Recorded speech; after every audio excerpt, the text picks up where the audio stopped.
ওই ব্যক্তি personal finance management সম্পর্কে অজ্ঞ, এই জন্য তার নিজের ভবিষ্যৎকে অন্ধকারের দিকে নিয়ে যাচ্ছে। কিন্তু যখন পাত্রের এই চিন্তার বিষয়টা আছে, তখন আসলে মোটামুটি একটা টাকা পয়সা খরচ করে বিয়েটা করে ফেলা দরকার আমি মনে করি। আমার পরামর্শ হচ্ছে emergency fund is a must, it's a must. যে আপনার সাবকনশিয়াস মাইন্ড জানে না কোনটা সত্য কোনটা মিথ্যা, সে সবকিছুকে সত্য হিসাবে জানে। জীবনে ভ্যালু এডিশনের জন্য, ভালো লাগার জন্য, একটু আনন্দ পাওয়ার জন্য সেটা অনেক ক্ষেত্রে আননেসেসারি হয়ে যায়। আপনি যদি কোটিপতি হতে চান, তাই it will take a time, certain time. কিন্তু প্রথমে যেটা হতে হবে, আপনার মনে মনে কোটিপতি হতে হবে। এআই রিলেটেড কোনো ইনভেস্টমেন্ট যদি কেউ করে, তাহলে ইট ইজ গ্রোয়িং। এটা এখনো অনেকটা সময় এটা গ্রো করতে থাকবে।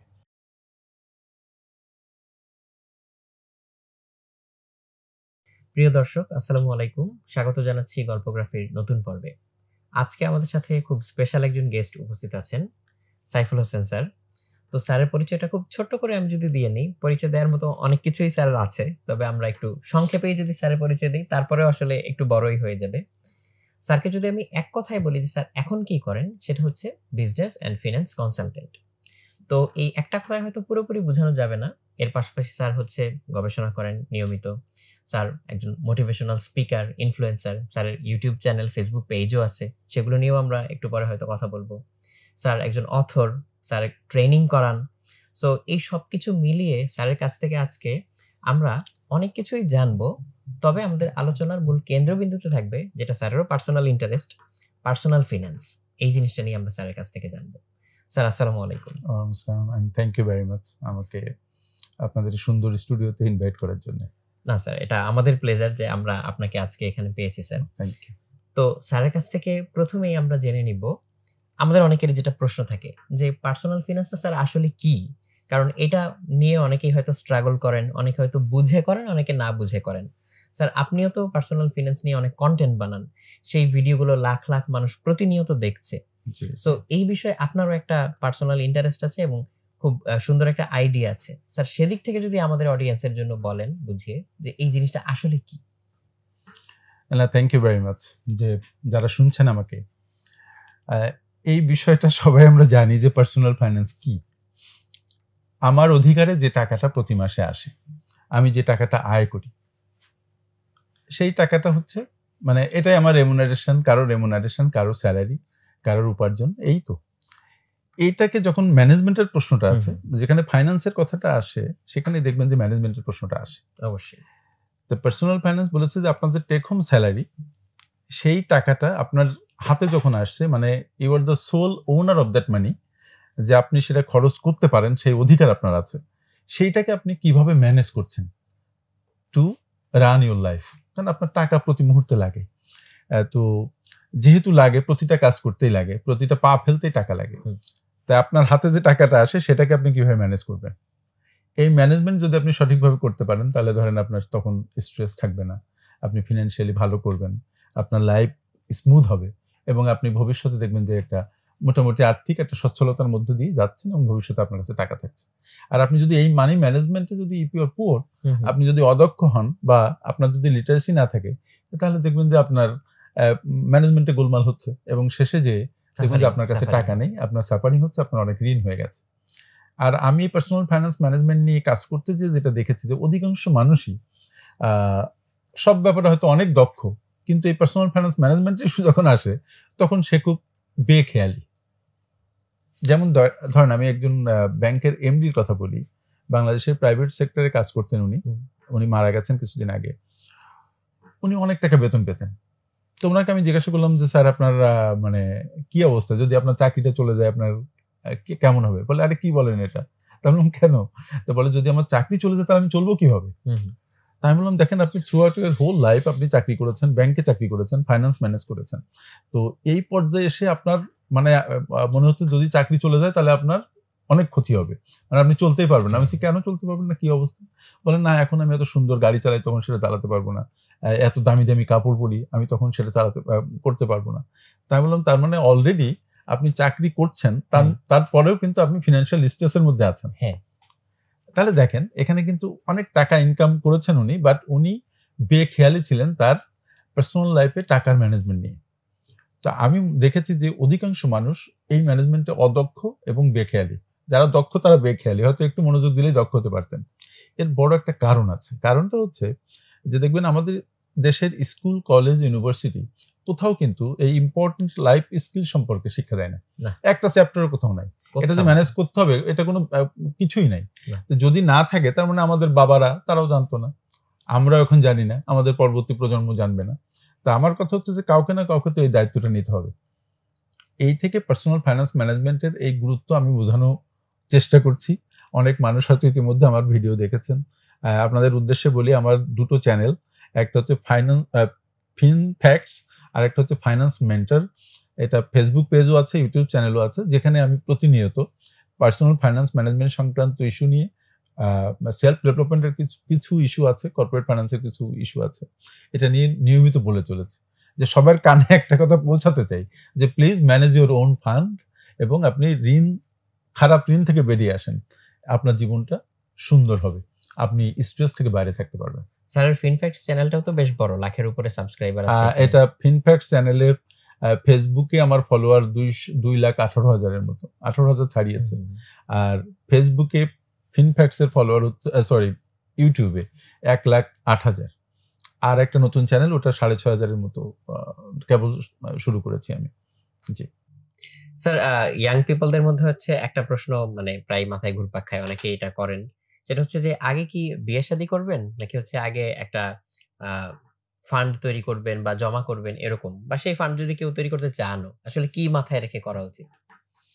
না মানে প্রশ্ন দুটো। হ্যাঁ? হ্যাঁ, সেটা হ্যাঁ। হচ্ছে ধরুন বিয়ের কথা যদি আনেন, আ ১ম কথা হচ্ছে যে কোন বয়সে সে বিয়ের কথা হুম, ভাবছে। হুম।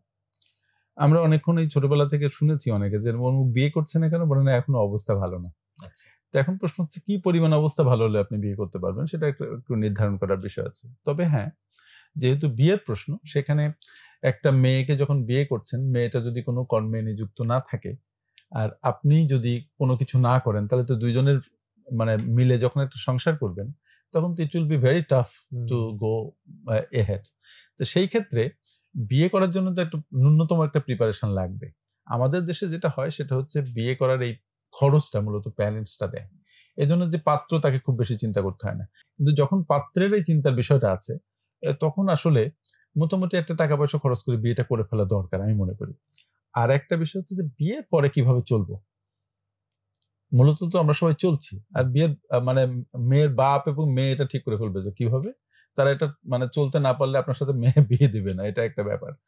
এটা আমি মানে তামাশা করেই বললাম। কিন্তু বিষয়টা হচ্ছে এরকম যে বিয়ে করার আগে আসলেই চিন্তা করা দরকার যে যেহেতু একটা মেয়ে আমাদের ইসলামে যেটা আছে যে একটা মেয়ের দায়িত্ব আপনি নিচ্ছেন। সে হুম। আর্ন করুক বা না করুক। যদিও এখন যৌথভাবে সংসার চালানোর একটা প্রথা চালু হচ্ছে সমাজে। তো একটা মেয়ের দায়িত্ব নিলে তাকে আপনি কমফোর্টেবলি তার ভাত কাপড়ের ব্যবস্থা করতে পারবেন কিনা, তাকে একটা রুম দিতে পারবেন কিনা থাকার অন্তত। তাকে মানে সে একটা মোটামুটি একটা ফ্যামিলি গঠন করবেন, একটা মানে প্রশান্তির মধ্যে একটা সচ্ছলতার মধ্যে থাকতে পারবেন কিনা এটা আপনাকে বুঝতে হবে। এটা একটা বিষয়। একেবারে আপনার কিচ্ছু নাই বিয়ে করে ফেললেন। হুম। কিন্তু এটাও আবার ঠিক হবে না যে বিয়ে করবেন অনেক টাকা পয়সা জমিয়ে কোটিপতি হয়ে তারপর। এটা অন্যদিকে চলে যাবে। কারণ এর সাথে অনেক টাইম জড়িত আছে। বাট একটা প্রিপারেশন থাকতে হবে। এটা গেল ১। নাম্বার ২ হচ্ছে যে বিয়েতে অনেক টাকা খরচ করা। এটার আমি খুব বিপক্ষে। কারণ দেখা যাচ্ছে যে ৳১,০০,০০,০০০ কারো ৫০,০০,০০০ টাকা খরচ করে বিয়ে করলে এবছর ১ বছর পরে ডিভোর্স। এখন প্রতি আ মা মানে আ আ মানে ২০২২ সালে আপনারা জানেন যে ঢাকা নর্থ আর সাউথ এ শুধুমাত্র ডিভোর্স কেস ফাইল হয়েছে প্রায় ১৫,০০০। আর তার মধ্যে মানে 60 থেকে 70% মেয়েরা ডিভোর্স কেস ফাইল করেছে। তো সেজন্য বলি না কিন্তু বরং এটাই বলি যে বিয়েতে হিউজ পরিমাণ টাকা খরচ না করে সবাই যে করে তা না কিন্তু অধিকাংশ লোকই হুম, করে। যে হিউজ পরিমাণ টাকা তার সাধ্যের বাইরে যেয়ে খরচ করে। খরচ না করে বরং বিয়েটা মানে মোটামুটি একটা সামাজিকতার মধ্য দিয়ে সেরে এই টাকাটা তাদের জীবন শুরুতে তাদেরকে হেল্প করতে রাইট। পারে। বরং ওইভাবে একটা প্রিপারেশন। এটা গেল ২ নাম্বার কথা। আর ৩ নাম্বার আরেকটা বিষয় আমি বলি যে যারা সঞ্চয় শুরু করবেন, তাদের সঞ্চয়ের মধ্যে ১ম যেটা করা দরকার ৬ মাস থেকে ১ বছরের এমার্জেন্সি ফান্ড গঠন করা উচিত। হুম। ৬ মাস থেকে ১ বছরের কেমন? ১ মাস চলতে একজন মানুষের কত টাকা লাগে? বিলাসদ্রব্য না, নেসেসারি জিনিস কেনার জন্য কত টাকা লাগে? সেই টাকাটার সাথে ৬ গুণ দেন। যদি ৳১,০০,০০০ লাগে তো ৬,০০,০০০ এই ৳৬,০০,০০০ এমনভাবে রাখেন বা যদি ১ বছরের করেন তাহলে ৳১২,০০,০০০ এমনভাবে রাখেন যেন চাইলে দুই একদিনের মধ্যে আপনি এটাকে এনক্যাশ করতে পারেন। কারণ আমাদের লাইফ হচ্ছে ফুল অফ আনসার্টেনটিস। আপনার জীবনে যে কোনো সময় রেইনি ডে আসতে পারে, আপনার জীবনে যে কোনো সময় খারাপ সময় আসতে পারে, আপনি অসুস্থ হয়ে যেতে পারেন, চাকরি হারাতে পারেন, আপনি অ্যাক্সিডেন্টে 6 মাস বেডে শুয়ে থাকতে পারেন, ইউ নেভার নো। তাই যদি হয় তো তখন আপনি চলবেন কিভাবে? ওই যে ইমার্জেন্সি ফান্ড, ওই সময়টা আপনি ওইটা দিয়ে চলবেন। এর মধ্যে আপনার শরীর ঠিক হবে, এর মধ্যে চাকরি চলে গেলে আপনি চাকরি পাবেন, আবার নতুন করে জীবন শুরু করবেন। কিন্তু এই ইমার্জেন্সি ফান্ড যদি না থাকে, তাহলে ঠিক ইন্টারভিউ বোর্ডে যাওয়ার সময় ধরেন আমি ছাতা নিয়ে যাইনি, কিন্তু পথে বৃষ্টি হয়েছে, আমি পুরো ভিজে গেছি। ভিজে যাওয়ার ফলে আমি ইন্টারভিউ বোর্ডে হাজির হতে পারিনি। তো ইমার্জেন্সি ফান্ড না থাকলে আপনি ওই সময়টা পার করতে পারবেন না, এবং এই সময়ে আপনার অনেক ডিজাস্টার ঘটে যাবে। অনেকে তার ভিটে বাড়ি বিক্রি করে দিয়েছে, অনেকে তার প্রিয় গাড়িটা বিক্রি করছে, কেউ তার মানে যা আছে সেটা বিক্রি করে সংসার চালাইছে। করোনার সময় এরকম অনেক ক্ষেত্রে হয়েছে। আমার পরামর্শ হচ্ছে emergency fund is a must, it's a must, it's a must. Sir, আপনার কথা সূত্র থেকেই একটা জিনিস মাথায় আসলো যে যে যেরকমই আর্নিং করুক না কেন, যে 10,000 টাকা আর্ন করছে সেও বলছে যে সে কোত্থেকে সেভিং করবে সে বুঝতে পারছে না, যে আবার অনেক টাকা আর্ন করছে, লাখ লাখ টাকা আর্ন করছে, সেও বলছে যে আমি কোত্থেকে সেভিং করবো বুঝতে পারছি না। সো এই বিষয়ে স্যার আপনার পার্সপেক্টিভটা কেমন? এখানে এটা থ্যাংক ইউ ভেরি মাচ, এটা আরেকটা খুব মজার প্রশ্ন। দেখেন, সেভিংস কিন্তু আমরা মনে করি যে এটা আমার সামর্থ্য থাকলেই আমি সেভ করতে পারবো। It is not like that actually. সামর্থ্য আপনার সেভিংস এর সক্ষমতা আছে সেটাকে এনশিওর করে বটে, কিন্তু আপনি যে সেভ করবেন সেটাকে এনশিওর করে না। তাহলে এখানে সামর্থ্য না, মূলত হচ্ছে আপনার মন, আপনার মাইন্ডসেট কেমন, আপনার কি সেভিংস মেন্টালিটি আছে কিনা। তারপরে কথা হচ্ছে যে আপনার অ্যাটিটিউড কি টুয়ার্ডস সেভিংস। যদি এমনটি হয়, যেমন ছোটবেলা থেকে আমরা শুনে এসেছি যে অর্থই হচ্ছে সমস্ত অনর্থের মূল, আমি তো মনে করি দারিদ্র হচ্ছে সমস্ত অনর্থের মূল। তবে হ্যাঁ, অর্থ অনর্থের মূল হতে পারে যদি আপনি অর্থকে ম্যানেজ করতে না পারেন। তা আগুন তো একটা অনর্থের মূল হতে পারে, আপনি যদি আগুন ধরিয়ে দেন নিজের গায়ে, বাট সেই আগুন তো আমরা আমাদের কাজে ব্যবহার করছি। আর টাকা হচ্ছে এটা যে কোনো পেট্রোলের চাইতেও দাহ্য, কিন্তু টাকা যে কোনো সুন্দরী মহিলার চাইতে বেশি লাস্যময়ী, এবং আমি বলি যে কোনো পলিটিক্যাল লিডারের চাইতে এটা বেশি ক্ষমতাশীল। তো তাই যদি হয় টাকা, আর আপনার যদি সেই টাকা হাতে থাকে এবং আপনি if you don't know the management of that money, তাহলে এটা তো আপনাকে পুড়িয়ে মারবে, এটাই স্বাভাবিক। সুতরাং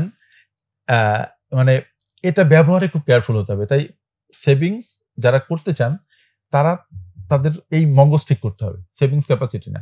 অল্প টাকা হলেও সে সেভ করতে পারে, আবার বেশি টাকা হলেও সে সেভ করতে পারে না। আমাদের অনেকে দেখবেন যে বেতন বেড়েছে 10,000, খরচ বেড়েছে 12,000। হঠাৎ করে কেন এমন হলো?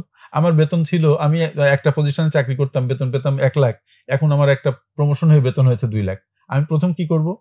আমাদের বাঙালি চিন্তা যেটা, যে আরে বাবা 1.5 লাখ টাকা বেতন হয়েছে, এখন আমার বাড়ি যেটা আমি 25,000 টাকা ভাড়ায় থাকতাম, এখন 50,000 টাকা ভাড়ায় যেতে হবে। দেখা যাবে খাজনার চেয়ে বাজনা বেশি। আমার বেতন বেড়েছে 50,000 টাকা, আমি সার্বিক খরচ বাড়িয়েছি 75,000 টাকা। তার মানে এটা কিন্তু ইট is all about attitude, number 1। Number 2 হচ্ছে ওই ব্যক্তি পার্সোনাল ফাইন্যান্স ম্যানেজমেন্ট সম্পর্কে অজ্ঞ, এই জন্য তার নিজের ভবিষ্যৎকে অন্ধকারের দিকে নিয়ে যাচ্ছে। এবং আমি অনেক মানুষ দেখেছি যারা 6 ফিগারের বেশি বেতন পেতেন, কেউ 5 লাখ, 6 লাখ, 10 লাখ বেতনও পেতেন, কিন্তু এখন দেখা যাচ্ছে চাকরি নাই, সেও নাই, তার টাকা পয়সা কিচ্ছু নেই। করোনার সময় অনেকে দেখেছেন যে কয় মাস, সারা জীবন 25 বছর চাকরি করেছে, কিন্তু 6 মাস চলতে পারে না। তাহলে ইট ইজ অল অ্যাবাউট যে আমরা এই লিটারেসি সম্পর্কে আমাদের ধারণা নেই। তা আপনি যেটা বলছিলেন যে সেটা হচ্ছে যে টাকা আপনার কম না বেশি, ইট ডাজন্ট ম্যাটার, রাদার আপনার মেন্টালিটি কেমন, আপনার অ্যাটিটিউড কেমন, তার উপরে নির্ভর করে আপনি সেভ করতে পারছেন কি পারছেন না। আপনি দেখবেন যে অনেকের বেতন 50,000 টাকা, সে ওখান থেকে 10,000 টাকা সেভ করে, আবার অনেকের বেতন 1 লাখ টাকা, সে প্রতি মাসে 10,000 টাকা ঋণ করে। তাহলে it is not about the ability, it is about the mindset, it is about the attitude. যেমন কেউ যদি স্যার ভাবে যে ঠিক আছে আমি এখন থেকে সেভিংস শুরু করব, আমি কস্ট কাটিং করতে চাই, তাহলে আসলে কোন এরকম পার্টিকুলার এরিয়া আছে কস্ট কাটিং এর, নাকি তাকে আসলে সব দিকেই ওভারঅল একটা হচ্ছে মনোযোগ দিতে হবে যে আমি যত জায়গা থেকে পারি? না, থ্যাংক ইউ, ব্যাপারটা ওরকম না। আচ্ছা, ব্যাপারটা হচ্ছে ইট is all about that very person. ধরেন এটা যদি আপনি হন, প্রথম দেখতে হবে তার মেন্টাল প্যাটার্ন কেমন, তার এক্সপেন্ডিচার বিহেভিয়ারটা কেমন। এক একজনের এক্সপেন্ডিচার বিহেভিয়ার কিন্তু এক এক রকম।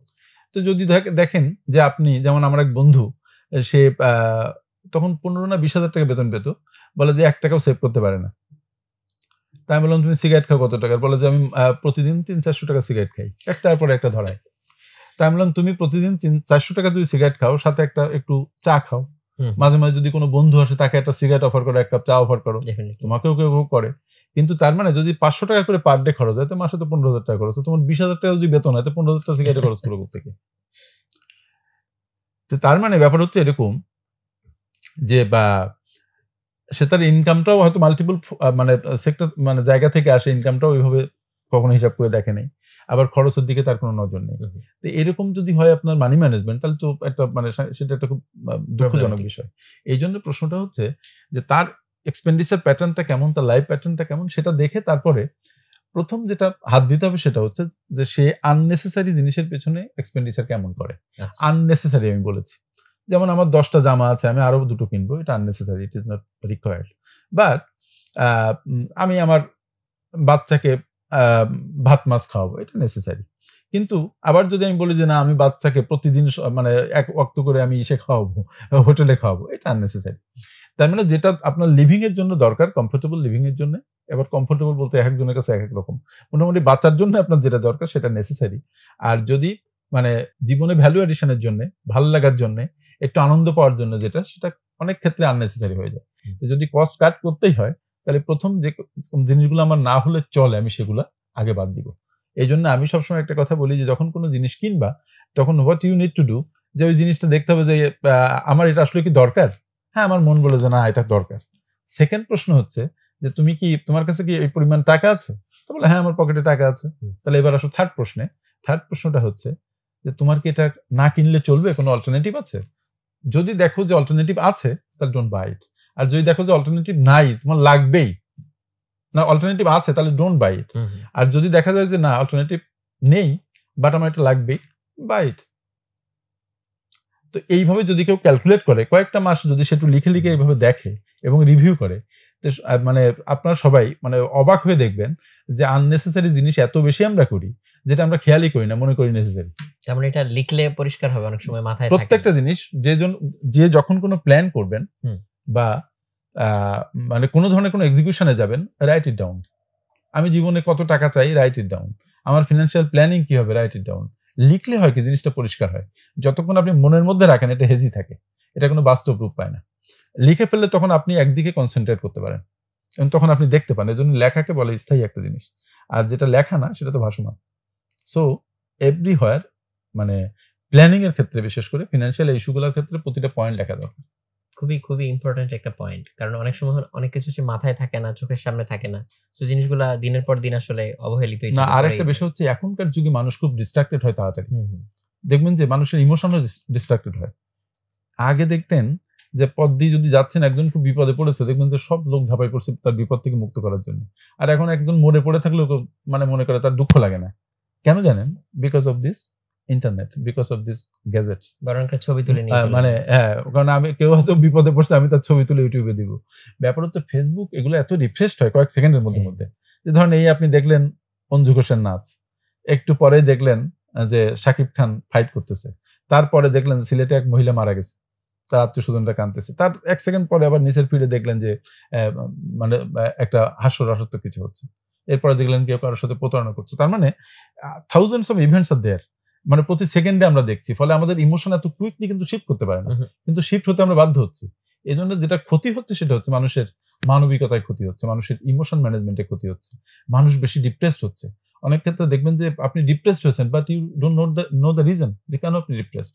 কিন্তু একটু আগে যে ফেসবুক ফিডে ঢুকেছিলেন, ওখানে অনেক ডিপ্রেসিং ঘটনা আপনি দেখেছেন, যেটা আপনাকে খুব এফেক্ট করেছে এবং আপনি ওটা বোঝেন না। আপনার সাবকনশিয়াস মাইন্ড, মজার ব্যাপার এটা, যে আপনার সাবকনশিয়াস মাইন্ড জানে না কোনটা সত্য কোনটা মিথ্যা, সে সবকিছুকে সত্য হিসাবে জানে।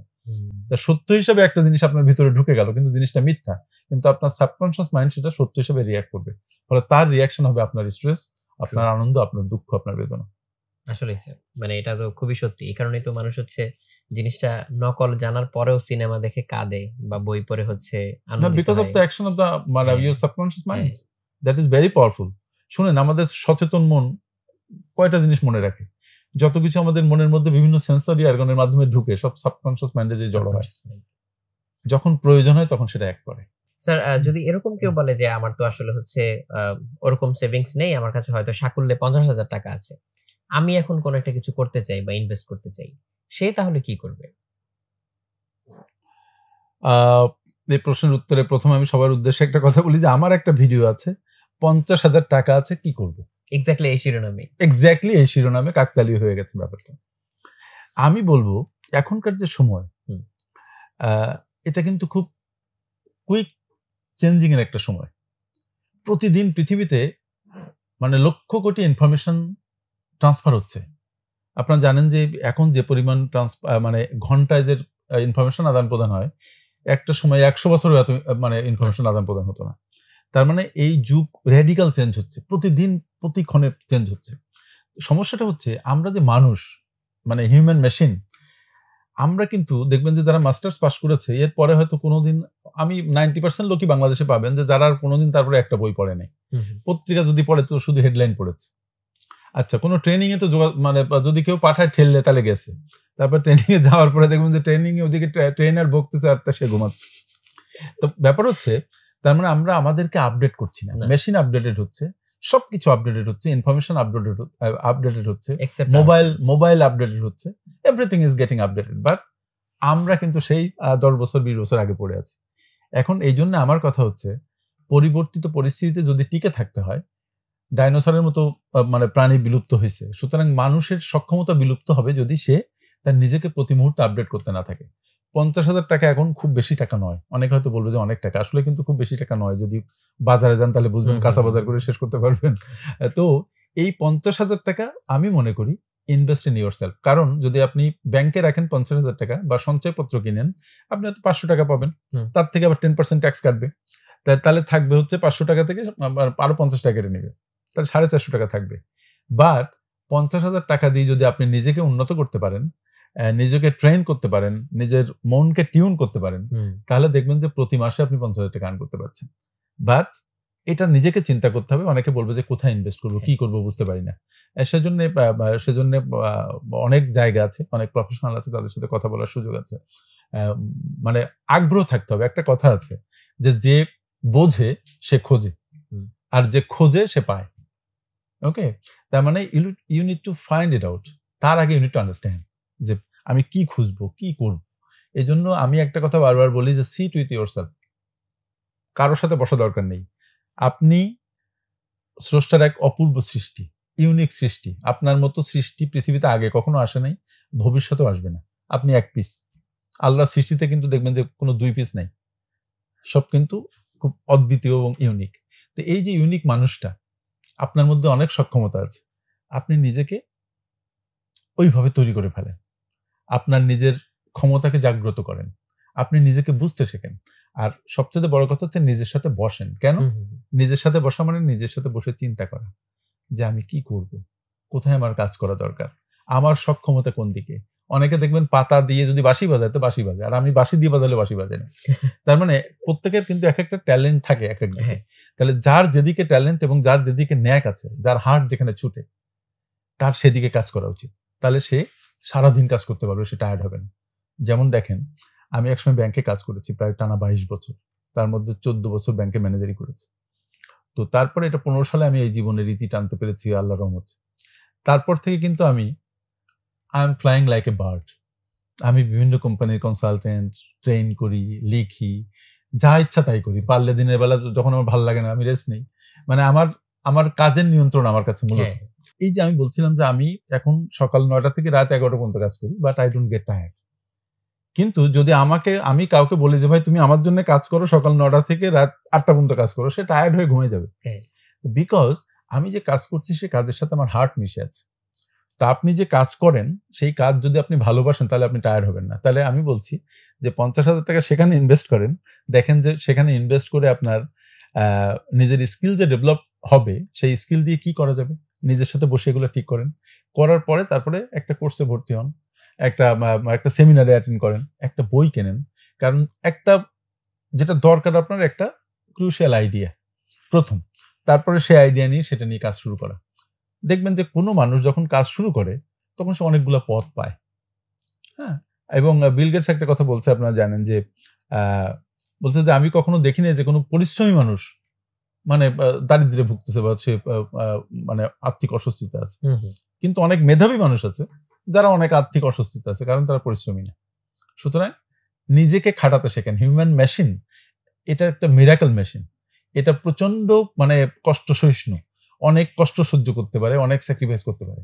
আপনার জীবন, আমার জীবন, এটা খুব মূল্যবান, বাট এটাকে মূল্যবান করে তোলার দায়িত্ব আমাদের নিজেদের। সুতরাং 50,000 টাকা এটাকে কিভাবে আরেকটু ভ্যালুয়েবল করা যায় সেদিকে ইনভেস্ট করুন। এই হচ্ছে ঠিক আছে স্যার। আমার কথা।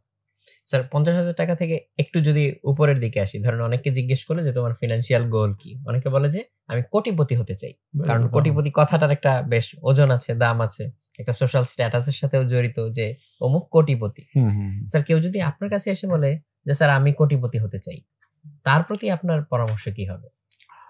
এটা খুব, আমি তখন প্রথমেই তাকে বলবো, এটা খুব মজার উত্তর হবে, সেটা হচ্ছে আমি বলবো যে তোমাকে বারণ করছে কে কোটিপতি হতে? হও।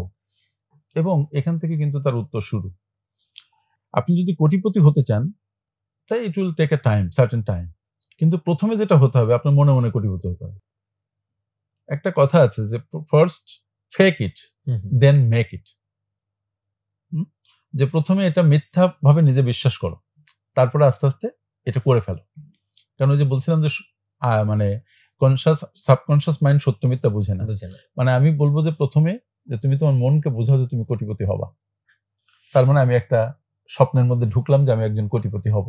এর পরের কাজটা হচ্ছে কোটিপতি হওয়ার জন্য what I need to do. নিজের কাছে আমি আমার কাছে এরকম প্রশ্ন এসেছে, আমার সাথে পার্সোনাল কনসালটেশন সেশনে অনেক প্রশ্ন করছে। আমার কথা হচ্ছে যে তুমি যে কোটিপতি হতে চাও, ডু ইউ নো হোয়াট কোটিপতি ইজ? তো বলে স্যার বুঝি 100 লাখে 1 কোটি। আচ্ছা, that is a good thing যে 100 লাখে 1 কোটি তুমি এটা বুঝো। তার মানে 100টা ভাগে মানে 1 লাখ টাকা করে 100 জায়গায় রাখলে 1 কোটি টাকা হবে, তুমি এটা বুঝো। ফাইন। এর পরের কাজ হচ্ছে আমি যে টাকা তো আমার কাছে নাই, টাকা আপনার পকেটে আছে, আরেকজনের পকেটে আছে, মিশুর পকেটে আছে, এসব আছে, বাট এই টাকাটা তো আমার নিয়ে আসতে হবে। তাহলে এর পরের প্রশ্নটা হচ্ছে যে আমি যে আমাকে যে কেউ টাকা দিবে, তাহলে আলটিমেটলি আমি তার জন্য কি করব? আমাকে তো কিছু একটা দিতে হবে। এখানে একটা কথা বলে রাখি যে কোনো প্রোডাক্ট যখন কেউ আমাকে দেয়, তখন সে আমাকে কি দেয়? একটা প্রোডাক্ট দেয়, আমি তাকে টাকা দিই। কিন্তু সে মূলত কি দেয়? প্রোডাক্টটা এমন একটা দিল আমি ব্যবহার করতে পারলাম না। সে আমার জীবনে ভ্যালু অ্যাডিশন করলো। তার মানে সেও আমাকে একটা মূল্য দিল, সে দিল ভ্যালু, আর আমি তাকে দিলাম টাকা। সুতরাং যে 1 কোটি টাকার মালিক হবে, তাকে ঠিক করতে হবে যে আমি 1 কোটি টাকা কতদিনে মালিক হতে চাই। ধরেন আমি 5 বছরে মালিক হতে চাই। তাহলে 5 বছরকে এবার কাট করে ফেলেন, 5 ভাগে ভাগ করেন। তাহলে আমার 1 বছরে 20 লাখ করে ইনকাম করতে হবে। তো 20 লাখ মানে 1 বছরে 20 লাখ মানে পার মান্থ 1 লাখ সামথিং, 1.5 লাখের একটু বেশি বা এরকম। এবার আসেন যে 1.5 লাখ টাকা যে আমি পার মান্থ আমাকে লোকজন দিবে, আমার কাছে কিচ্ছু নাই, তাহলে তো 1.5 লাখ টাকার মতো টাকা আমাকে কিছু দিতে হবে, হয় কোনো পণ্য দিতে হবে অথবা কোনো সার্ভিস দিতে হবে। পণ্য দিলে আবার পণ্য প্রকিউর করতে হবে, তার একটা দাম আছে, তাহলে আমি লাভ করতে হবে আমার 1.5 লাখ টাকা। আর আমি যদি সার্ভিস দিই তাহলে শুধু আমার শ্রমকে বেচবো। তাহলে এবার সে চক আউট করবে যে সে কি করলে তার মাসে 1.5 লাখ টাকা বা 1.5 লাখ টাকা একটু বেশি আসতে পারে। তাহলে মাসে এত যদি হয়, তাহলে পার ডে তার ইনকাম কত করতে হবে, এই যে লিখে ফেলতে বলেছি আমি। তারপরে এইবার দেখবেন যে তার যে সক্ষমতা আছে, হয়তো সে ভিডিও এডিট করতে পারে। এখন দেখা দরকার যে ভিডিও যদি এডিট করে, ফাইবার, আপওয়ার্ক এসব জায়গাতে কাজ করতে পারে, বা এখন অনেক প্রাইভেট চ্যানেল আছে তারা এডিট করে নেয়। তার কি সেই মানে মার্কেট ভ্যালু এরকম আছে কিনা? যদি না থাকে, তাহলে তার কোন লেভেলে ভিডিও এডিটিং শিখলে সে একটা ভিডিওতে হয়তো কেউ এডিট করে 600 টাকা পায়, তাহলে কোন লেভেলে এডিট করতে শিখলে সে 6000 টাকা পাবে। এখানেই তার মানে তার কোয়ালিটি ইমপ্রুভমেন্টের ব্যাপার আছে। মানে এটা নিয়ে সে কাজ করতে থাকবে। বিলিভ ইট, যখন এই এতগুলো ধাপ পেরিয়ে সে কাজ করতে থাকবে, করতে করতে সে একসময় ঠিকই পথ পাবে যে 1 মাসে 1.5 লাখ 1.5-2 লাখ টাকা ইনকাম করার কোনো বিষয় না। এবং আসলেই বিষয় না, কারণ অনেক মানুষ আছে তাদের পার আওয়ার চার্জ $25,000, কেউ আছে $1 লাখ পার আওয়ারে ইনকাম করে। কারা তারা? তাদেরও দুটো চোখ, এই আমাদের মতোই তো অবস্থা। কিন্তু তারা তাদের নিজেদেরকে উন্নত করে এমন একটা জায়গায় নিয়ে গেছে যে তাদের কাছ থেকে 1 আওয়ারের সার্ভিস ওই মূল্যতে কিনে। যেমন আমি বলি আমার কথা, আমারও কিন্তু পুরো রেড শিট আছে যে আমাকে 1 ঘন্টা কাজে লাগালে আমার এত টাকা দিতে হবে, আমাকে যদি 2 ঘন্টা খাটানো আমাকে এত দিতে হবে। আমি সে নো, আর বাকি সময় আমি কেন ফ্রি সময় দিব ইয়েস। সমাজের কোনো ডিস্ট্রেসড ম্যান যার সময় দরকার, আমার কাউকে সেবা করা দরকার, that I will give. But কোনো মানে প্রফেশনাল কোনো ওয়েতে আমি মানুষকে হেল্প করতে বসছি, আমাকে টাকা দিতে হবে, তারপরে আমি হেল্প করবো। আর যদি বলো না আড্ডা মারবা, ওকে ফাইন, আমি পুরো খাওয়াবো, কোনো সমস্যা নেই। But when it is professional thing, তখন মানে পুরা মানে টাইমের একটা ভ্যালু থাকতে হবে। মূলত বুঝতে হবে কি জানেন, মূলত বুঝতে হবে আমাদের জীবনের সবচেয়ে ইম্পর্টেন্ট কোনো রিসোর্স না, কোনো টাকা না, সবচেয়ে ইম্পর্টেন্ট হচ্ছে আপনার টাইম, কারণ আপনার জীবনই হচ্ছে sum total of some moments. তো তাই যদি হয় তা আমার 1 ঘন্টা কি এত সহজ নাকি যে আমি আপনাকে বিনা পয়সা দিব? আমি কতদিন সময় পাবো পৃথিবীতে? সরি, আমাকে হয়তো অনেকে ভুল বুঝবেন, বাট মানে এভাবে ভ্যালুয়েশন করা দরকার। কারণ আপনি যদি 1 কোটি টাকা মালিক হতে চান, তাহলে আপনার সময়কেই আসলে আপনাকে বিক্রি করতে হবে। আপনার সময়কে এনগেজ করতে হবে, করে অন্যের জীবনে ভ্যালু অ্যাড করতে হবে। করলে যদি বেশি ভ্যালু অ্যাড করতে পারেন, সে আপনাকে বেশি পে করবে। আর যদি কোনো ভ্যালু অ্যাড করতে না পারেন, সে আপনাকে একটা বকা দিবে। আর যদি একেবারে কম ভ্যালু অ্যাড করেন, তাহলে আপনাকে কম পয়সা দিবে। সুতরাং ব্যাপারটা কিন্তু ওখানেই, যে how much value you are adding to other people's life. Sir, আপনার এই কথা থেকে আরেকটা জিনিস মাথায় আসলো। ধরেন কেউ একজন হচ্ছে কিছু টাকা এরকম জোগাড় করে ফেললো। সো ধরা যাক তার কাছে বেশ বড় অ্যামাউন্টের এখন টাকা আছে, কিন্তু ইনফ্লেশন রেট তো এখন হচ্ছে বেশ হাই।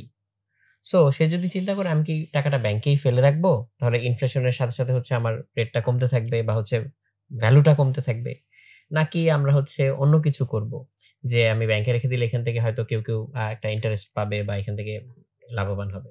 তো এই ইনফ্লেশনের রেটের সাথে এই যে ইন্টারেস্টের রেটটা, এইটা আসলে অনেকে সম্পর্কটা কি এটা আসলে বুঝতে পারে না।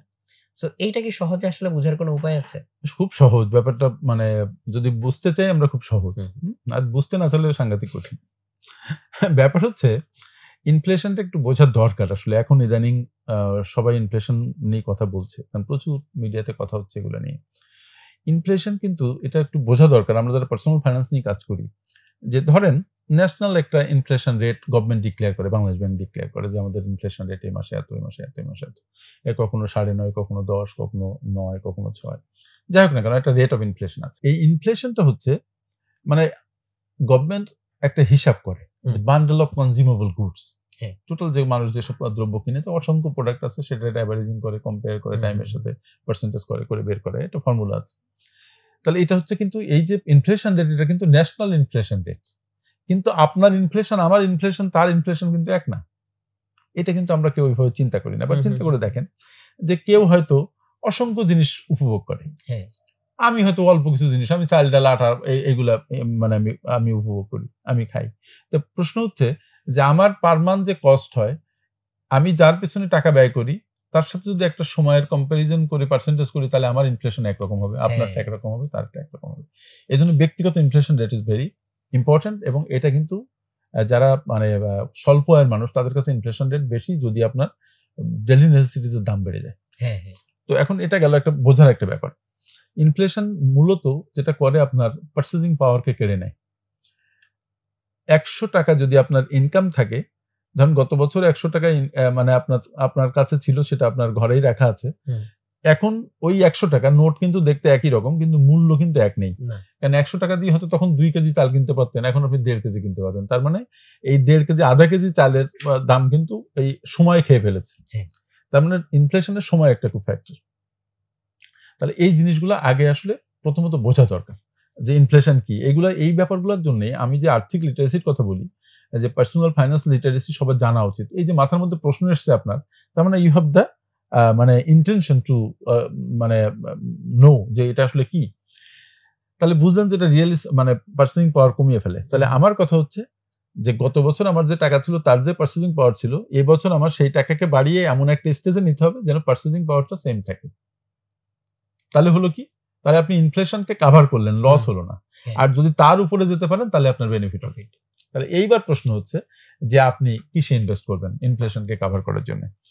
You need to look for যে আপনার আসলে কোথায় কি অবস্থা। ইনভেস্ট করার সময় প্রথমে আপনার সমান সমান রেটে আপনি ইনভেস্ট করবেন কিনা, একটু যদি বেশি চান তাহলে আপনাকে খুঁজতে হবে। খুঁজতে হলে আমাদের দেশে তো বেশি অপশন নাই। আমাদের এখানে কারেন্সি মার্কেট নেই, কমোডিটি মার্কেট নাই। আমাদের এখানে ক্রিপ্টোকারেন্সি এখনো বৈধভাবে চালু হয়নি। আমাদের এখানে কি আছে, মানে আপনি ব্যাংকে রাখতে পারেন, সঞ্চয়পত্র কিনতে পারেন, তারপরে আপনি স্টক মার্কেটে ইনভেস্ট করতে পারেন, রিয়েল এস্টেটে ইনভেস্ট করতে পারেন, যদি গোল্ডে ইনভেস্ট করতে পারেন। যদিও সাধারণ মানুষ আমাদের এখানে এরকম গোল্ড ব্যবসার সাথে জড়িত না, যারা গোল্ডের দোকান দেয় তারা ব্যবসার সাথে জড়িত। তারপরে একটা কি করতে পারেন, জমি কিনতে পারেন বলেছি। আরেকটা জিনিস এখন নতুন আপনি করতে পারেন, সেটা হচ্ছে ট্রেজারি বন্ড কিনতে পারেন, গভর্নমেন্টের ট্রেজারি বন্ড। তো সঞ্চয়পত্র ট্রেজারি বন্ডের এখন রেট মানে 11, 11.5, 12 মনে হয়। তো এটা আবার কিন্তু ফিক্স না, এটা পরিবর্তনশীল, কারণ এটা মার্কেটের উপরে বেস করে মানে এটা নির্ধারিত হয়। এখন হয়তো ভালো যাচ্ছে, হয়তো 2 বছর পরে এটা এই রেট নাও থাকতে পারে, কখনো তো এত ভালো ছিল না। ডলার সংকটটার বিভিন্ন কারণে হয়েছে। তাহলে এই যে অনেকগুলো এরিয়া আপনার বয়স অনুপাতে এবং আপনার প্রয়োজন অনুপাতে যে আপনি মানে কোথায় ইনভেস্ট করবেন সেটা ঠিক করবেন। যে আপনার যদি লিকুইডিটি দরকার হয় এবং লিকুইড অ্যাসেট মানে অ্যাসেটের প্রশ্ন আসে, তখন আপনি ব্যাংকে রাখবেন যেখানে ভালো দিচ্ছে, মানে মানে মেয়াদি আমানতে, তারপরে অর্থ সঞ্চয়পত্র কিনবেন। আর যদি এমনটি হয় যে না আমি লং টার্মে আমি ভালো বেনিফিট চাই, তাহলে দুটো জিনিস হতে পারে। একটা হচ্ছে আপনি রিয়েল এস্টেটে ইনভেস্ট করতে পারেন, সেক্ষেত্রে রিয়েল এস্টেটের ক্ষেত্রে আবার আপনি অ্যাপার্টমেন্ট কিনতে পারেন, ল্যান্ড কিনতে পারেন। সেক্ষেত্রে লং টার্মে হয়তো একটা ভালো ক্যাপিটাল গেইন হবে যদি আপনি ভালো মতো জায়গাতে কিনতে পারেন। আবার স্টক মার্কেটে you can invest for a long time, সেখান থেকে আপনার ভালো রিটার্ন আসতে পারে। যদিও আমাদের stock market is very volatile এবং এখন মার্কেট খারাপ যাচ্ছে। আমি মনে করি এখন বাইং মার্কেট, বিয়ার মার্কেট সবসময় কিছু লোক কিনে আর অধিকাংশ লোক বেরিয়ে যায়। তো এই সব চিন্তা করে আপনার লিটারেসি দিয়ে, আপনার প্রুডেন্স দিয়ে আপনাকে চিন্তা করতে হবে যে আপনি আপনার ফান্ড কোথায় রাখবেন, কি করবেন। তবে এখানে একটা কথা বলে রাখা দরকার, যে সেটা হচ্ছে don't put all of your eggs in one basket. এর একটা কথা আছে। বাস্কেট বলতে আমি সেক্টরাল বাস্কেটের কথা বলছি, যে আপনি শুধু শেয়ার মার্কেটে আপনার সব টাকা রাখেন না, আপনি শুধু ল্যান্ডে আপনার সব টাকা রাখেন না, আপনি শুধু গোল্ডে আপনার সব টাকা ইনভেস্ট করেন না। Rather you design your portfolio in such a way যেন একটা মার্কেটের বিপদ হলে যেন আপনি বিপদে না পড়ে যান, আপনার জন্য ইনফ্লেশনটা কভার করা যায়, অন্তত যেন লসটা না হয়, খুব বেশি লাভ না হলো। কারণ যদি লস না হয়, ইনফ্লেশনকে কভার করে যদি আপনি সামনে যান, তাও তো আপনার 10%-এর মতো প্রতি বছরে আপনার মানে রিটার্ন অন ইনভেস্টমেন্ট হতে হবে, মোর দ্যান 10 হতে হবে। তো তাই যদি হয়, তাহলে দেখবেন যে একসময় যে আপনার প্রচুর টাকা হয়েছে এবং আপনি রিটায়ারমেন্টের পরে চলতে পারছেন। আর যদি ভালো ইনভেস্টর আপনি হন, যদি মানে রিটার্ন অন ইনভেস্টমেন্ট আপনার 22%, 23-4% হয় বা 50% হয়, তো ফেয়ার এনাফ। কিন্তু তার জন্য আপনাকে এডুকেটেড হতে হবে, আপনাকে পুরো জিনিসটা বুঝতে শিখতে হবে। আপনাকে micro economic view, macro economic view, world economy you need to understand যে কোন দিকে যাচ্ছে, কি হতে পারে। মানে যদি না বুঝেন তাহলে হবে কি, এমন একটা মানে ক্ষেত্রে আপনি ইনভেস্ট করা শুরু করলেন, দেখবেন যে কয়েকদিন পরে ওই ক্ষেত্রের অবস্থা খুব খারাপ। যেমন এখন আমি মনে করি যে এআই রিলেটেড কোনো ইনভেস্টমেন্ট যদি কেউ করে, তাহলে ইট ইজ গ্রোয়িং, এটা এখনো অনেকটা সময় এটা গ্রো করতে থাকবে। সুতরাং এখানে ইনভেস্টমেন্ট ফিজিবল হবে, কিন্তু বুঝতে হবে তো যে আমি কোথায় যাব। আবার এআই রিলেটেড আমাদের তো এখনো কোনো স্টক, কোনো আইটেম যুক্ত হয়নি। তো it is all about education, it is all about information that you need to know. এবং এই ক্ষেত্রে যারা ইনভেস্টমেন্ট, যেমন আমাদের কাজ কি, যখন কেউ তার ইনভেস্টমেন্ট পোর্টফোলিও সাজাতে চায় যে কোন খাতে স্যার কি করব, কি করতে পারি, তখন আমরা একটা গাইডলাইন দিই যে তুমি এইভাবে করো। কিন্তু তার আগে যেটা দেখা দরকার সেটা হচ্ছে আমি কেন এটা করছি।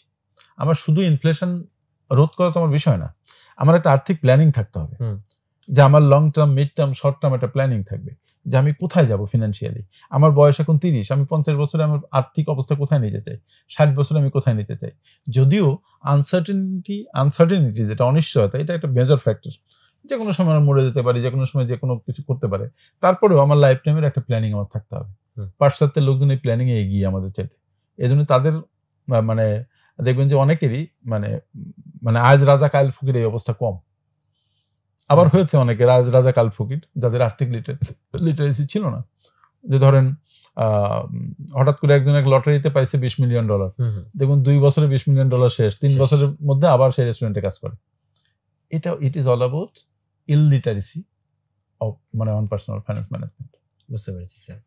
স্যার ওই যে ইনভেস্টমেন্টের খাতগুলো বললেন, যেমন রিলিজিয়াস পার্সপেক্টিভ থেকে অনেকে ইন্টারেস্টেড না, সো তারাও তো চাইলে হচ্ছে এই যে ল্যান্ড কিংবা রিয়েল এস্টেট এগুলোতে হচ্ছে ইনভেস্ট করতে পারে। অবশ্যই পারে, সেটাতে তো কোনো সমস্যা নেই। অবশ্যই পারে। স্যার আরেকটা জিনিস মাথায় আসলো, সেটা হচ্ছে যারা বাইরে থাকেন, প্রবাসী, তারা তো হচ্ছে দেশে টাকা পাঠান আত্মীয় স্বজনের কাছে বা কোন একটা জায়গায় সেভিংস করার চেষ্টা করেন। সো এরকম অনেক গল্প আমরা শুনতে পাই প্রতিনিয়তই, সোশ্যাল মিডিয়াতে আসে, যে তারা হয়তো অনেক বছর বিদেশে ছিলেন, কিন্তু হচ্ছে এসে এখন আর কিছু করতে পারছে না, বা দেখা যাচ্ছে যে তার তেমন আসলে কোনো সম্পদ গড়ে ওঠেনি। তো এই জায়গায় আসলে সমস্যাটা কোথায়? কারণ তিনি যখন বিদেশে ছিলেন তিনি কিন্তু টাকা কম কামাচ্ছিলেন না, ভালোই কামাচ্ছিলেন এবং সেটা দেশে পাঠাচ্ছিলেনও। So what's missing sir? ব্যাপার হচ্ছে আমি তো এখন মানে প্রবাসী অনেকের সাথে মানে সম্পর্কিত, মোর দ্যান লাখস মনে হয় ভদ্রলোকেরা আমার সাথে যুক্ত, এবং অনেকেই তাদের অসংখ্য সমস্যার কথা আমাকে বলেছেন। এই যে সমস্যাটা, এটা মাল্টিপল সমস্যা। আচ্ছা, এই সমস্যা বিভিন্ন ডাইভার্সিফাইড সমস্যা, এক একজনের সমস্যা এক এক রকম। এবং মজার ব্যাপার হচ্ছে এই বেদনার এক একটা মহাকাব্য। আপনি যদি প্রত্যেকের বেদনা শুনেন তাহলে দেখবেন যে আপনি একটা করে উপন্যাস লিখতে পারবেন, এত।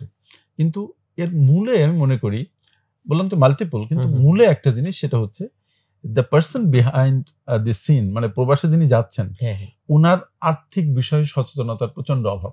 আর আর্থিক বিষয়ের হয়তো টাকা কামাতে হবে সেটা বুঝে, কিন্তু টাকাকে ম্যানেজ করার ওই জ্ঞান তো একজন মাস্টার্সের ছেলেরই নাই আমাদের দেশে।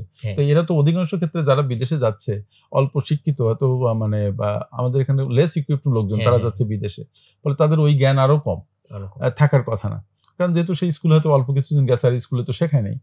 তো ফলে তাদের কিছু জিনিস ফোকাস করা দরকার আছে।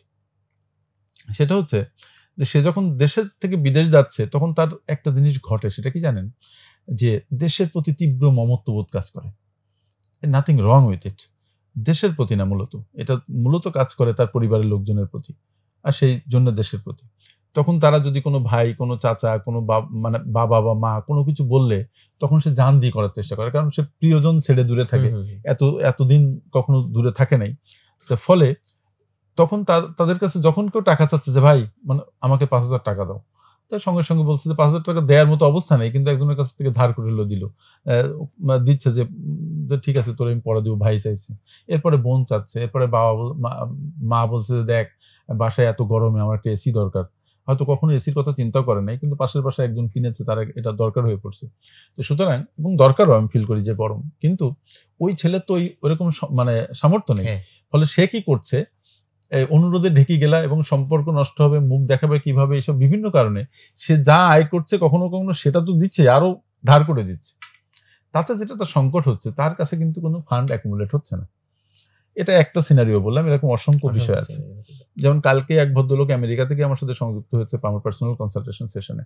উনি বলে যে ভাই আমার কাছে বেশ কিছু লিকুইড টাকা আছে, কিন্তু কি করি বলেন তো। আমি বললাম যে আমি কয়েকটা খাতের কথা বললাম। আমি বলছি কেন এত উদ্বিগ্ন কেন? এটা আমার কয়েকজন জানে, তার আত্মীয় স্বজনের মধ্যে বাংলাদেশে, প্রতিদিন টাকা চায়। তারপর আমি বলছি যে দেন, ধার দেয়া তো ভালো। তো বললো না, তো ধার দেয়া ভালো ঠিকই, আমি উপকার করেছি মানুষের, কিন্তু ধার দিয়ে তো সম্পর্ক নষ্ট হচ্ছে। আমরা ছোটবেলা থেকে এটা জানি যে আপনি ধার দিবেন মানে সম্পর্ক নষ্ট হবে। আমি ধার দেয়াকে নিরুৎসাহিত করি না, ধার খুব লাগে, মানে বরোইং যেটা, এটা লাগে। কিন্তু কথা হচ্ছে যারা বিদেশে থাকে তাদেরকে কেয়ারফুল হতে হবে। যদি আপনাকে মনে রাখতে হবে যে যদি কাউকে টাকা দিয়ে তার সাথে সম্পর্ক মানে মেনটেন করতে হয়, তাহলে এই সম্পর্ক নষ্ট হবে কয়েকদিন পরে, কারণ টাকা দিয়ে আপনি মেনটেন করতে পারবেন না, কত টাকা আপনি আর্ন করেন। তাহলে এই একটা ব্যাপার যে তারা যারা বাইরে যাচ্ছে তাদের ভালোবাসা জন্মাচ্ছে, তাদের কাছে কেউ কিছু চাইলে তারা না করতে পারছে না। আর একটা ব্যাপার হচ্ছে যে তারা যে টাকাটা ইনকাম করছে তাদের ভবিষ্যৎ কোনো পরিকল্পনা থাকছে না যে এই টাকা দিয়ে আমি কি করবো। তখন মনে হচ্ছে বোধহয় এই টাকা দিয়ে ইনকাম করবো আর খরচ করবো, কত বছর থাকবো জানি না, প্রেশার, এগুলো তো বললামই। তো আলটিমেটলি যখন তারা দেশে ফিরে আসছে, অনেক ক্ষেত্রে দেখা যাচ্ছে যা টাকা আয় করছিল সবটা দেশে পাঠিয়েছে। আবার অনেক ক্ষেত্রে দেখা যাচ্ছে যে টাকা যেটা দেশে পাঠিয়েছে সেটা তারা সম্পত্তি কিনেছে, তারা তাদের লাইফ খুব সুন্দরভাবে মেনটেন করেছে, কিন্তু তার জন্য কিছু রাখি নাই। আসার পরে সে আগে যাওয়ার আগে যেরকম একটা মানে গরিব মানুষ ছিল, কিছু পয়সা ছিল না, আসার পর আরো গরিব মানুষে পরিণত হয়ে গেছে। তো এটা মানে এটা সংক্ষেপে বলাটা ডিফিকাল্ট, স্পেসিফিক প্রশ্ন করলে তখন এটা বলা যাবে। কিন্তু মূলত আমি মনে করি যে সে নিজের সম্পর্কে কেয়ারফুল না। তবে তাদের জন্য একটা পরামর্শ, সেটা হচ্ছে 20-30-50 রুল, যেটাকে 50-30-20 রুল বলে পার্সোনাল ফাইন্যান্সে। সেটা হচ্ছে আপনারা যারা বিদেশে আছেন, যে টাকাটা আয় করছেন তার 20 ভাগ আপনার নিজের আয়ত্তে রাখবেন সঞ্চয় করে। আপনি ব্যাংকে অ্যাকাউন্ট খুলে যান, অথবা এখনো সুযোগ আছে বাংলাদেশে, ওখান থেকে ইনফরমেশন দিয়ে ব্যাংক অ্যাকাউন্ট খুলে আপনি টাকা রাখতে পারেন। আর 30% টাকা আপনার ভালো লাগা, পরিবারের ভালো লাগা এদিকে জায়গা, আর 50% টাকা যদি আপনার পরিবারের ভরণ পোষণে ব্যয় হয়, দ্যাটস ফাইন। কিন্তু 20%-এর বেশি যদি আপনি সেভ করতে পারেন, এটা যদি 30% হয় বা 40% হয়, তাহলে আরো ভালো। কারণ আপনি যখন ফেরত আসবেন তখন আপনার হাতে যদি প্রচুর টাকা থাকে, তখন দেখবেন যে এয়ারপোর্ট থেকে শুরু করে বাড়ি পর্যন্ত আপনার সবাই খুব কদর করছে। আর যখন আপনি এয়ারপোর্টে এখন একজন নিঃস্ব মানুষে চলে আসবেন বিদেশ থেকে, তখন আপনার কেউই চিনবে না। ইভেন অনেক ক্ষেত্রে আমি দেখেছি বাবা মাও চিনছে না, যেটা খুব দুঃখজনক। সুতরাং টাকা আপনাকে শক্তিশালী করে, আপনাকে এম্পাওয়ার করে, আপনার সম্মানকে রক্ষা করে। টাকা অনর্থের মূল না। সুতরাং টাকার প্রতি বিদেশিদের যারা আছেন তাদেরকে বলি কেয়ারফুল হবেন, যেন আপনার টাকা, অর্জিত টাকা আপনার অধিকারে থাকে। Definitely sir, definitely sir. With due respect একটা প্রশ্ন যদি করি, সো এই যে জিনিসগুলো আপনি বললেন, এই রুলগুলো কি আপনি সবসময় পার্সোনাল লাইফে একদম টু দি পয়েন্ট 100% মেনে চলেন, নাকি কোথাও কোথাও ব্যতিক্রম ঘটান? সত্যি কথা বলতে যে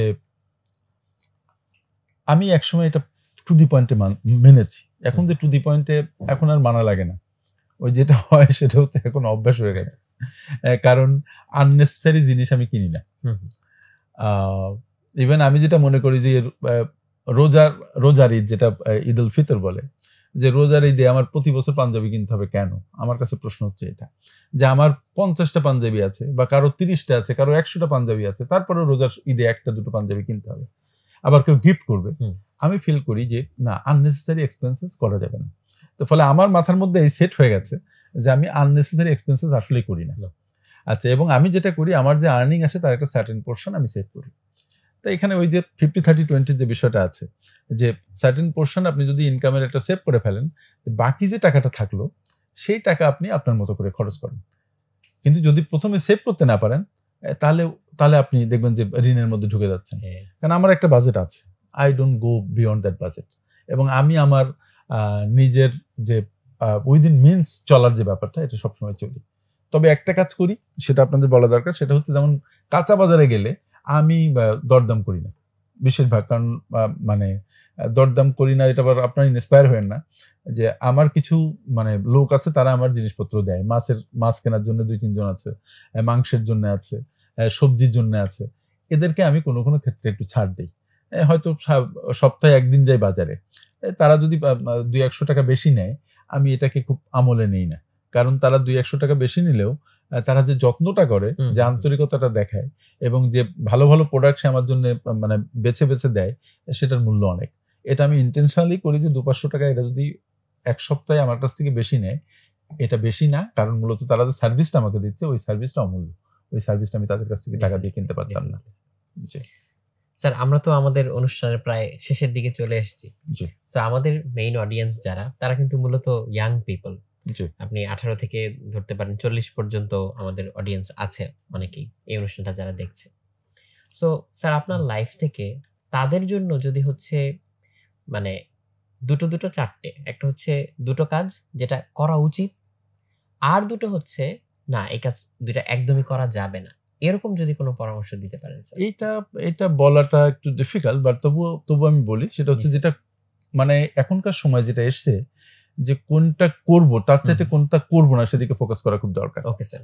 প্রথম কথা হচ্ছে যে আপনি যেটা করবেন না, সেটা হচ্ছে আপনার জীবনের সময় বড় অমূল্য একটা বিষয়। সময়ের মূল্য দিবেন, মানে সময়কে অপচয় করবেন না, নাম্বার 1। আর নাম্বার 2 করবেন না হচ্ছে আপনার খরচ যেটা, সেটার জন্য আপনার ইনকামকে কখনো ছাপিয়ে না যায়। আপনি সবসময় আপনার মানে উইদিন ইউর মিনস, মানে ইনকামের মধ্যে চলবেন। এখানে কিন্তু দুটো হয়ে গেল, হ্যাঁ, সেটা হচ্ছে এপাশ ওপাশ 22%।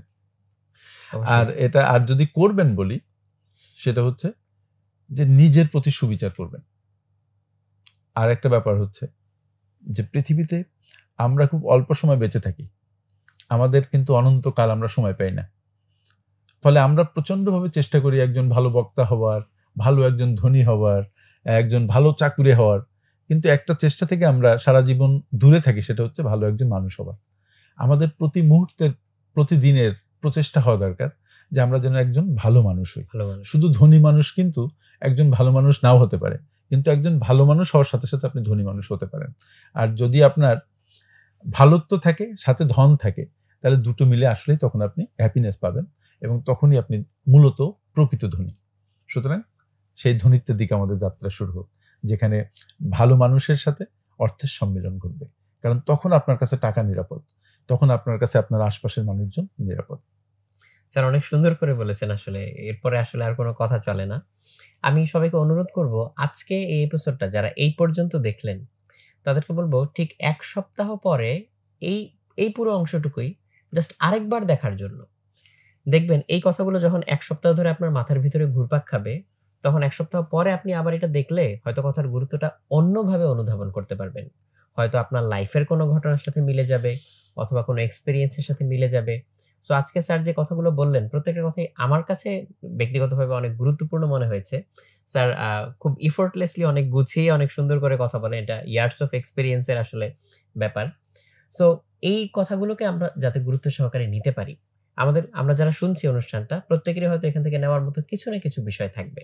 সো অনুরোধ থাকবে আমরা ওই বিষয়টাই যাতে নিজের মতো করে নিতে পারি, শিখতে পারি, বুঝতে পারি। তাহলে দর্শক আজকে এই পর্যন্তই রইলো। সবার কাছ থেকে বিদায় নিয়ে নিচ্ছি। স্যারের কাছ থেকেও অনুষ্ঠান শেষ করার জন্য অনুমতি নিয়ে নিচ্ছি। ইনশাআল্লাহ পরের পর্বে আবার সবার সাথে দেখা হবে। আসসালামু আলাইকুম। আসসালামু আলাইকুম।